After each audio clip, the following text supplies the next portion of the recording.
Non loin au nord-est de Lyon, surplombant l'Ain, se dressait un village médiéval fortifié du nom de Pérouges, aux murailles de pierre d'un jaune crémeux.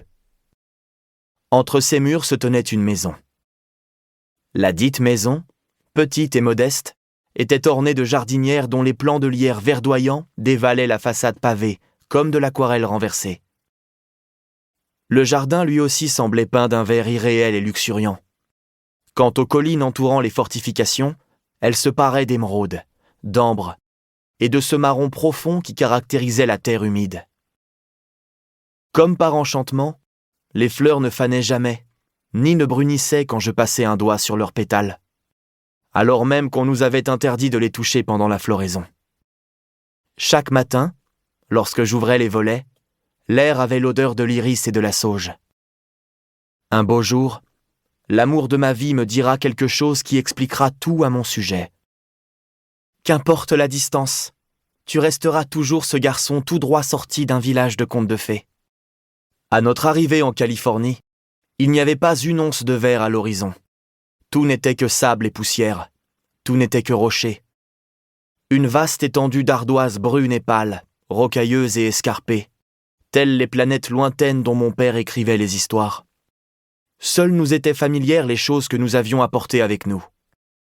Les saladiers et les grandes cuillères en bois, le fouet à œufs qu'il fallait actionner à la main, le porte-œufs en céramique sur la plus haute étagère du garde-manger. Lorsque le mal du pays me prenait, ma mère ouvrait son livre de pâtisserie française, et ensemble, devant le plan de travail de notre nouvelle cuisine, nous nous mettions à l'ouvrage. Et pourtant, les couleurs de mon village natal me manquaient quoi que je fasse. Puis vint Théodora. La première fois que je l'ai vue, sa présence illuminait la classe tout entière. Unique point de saturation complète depuis mon arrivée en Californie.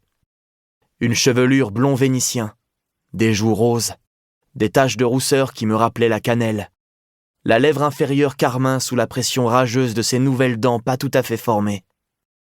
Elle avait des iris comme les collines bordant le Rhône, bleu-vert sur le pourtour et doré comme le miel en leur centre.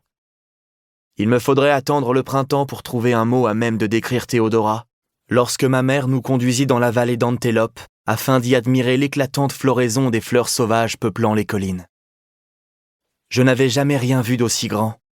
C'était encore plus infini que l'océan visible par le hublot d'un avion, plus insondable que mon propre cœur. Je vivais une expérience si incroyable et si bouleversante. Un trop-plein de tout à la fois. Nous avions 8 ans, et Théodora souriait de toutes ses dents. J'appris les noms de toutes les essences qui s'épanouissaient là et que je n'aurais jamais vues chez moi, en France.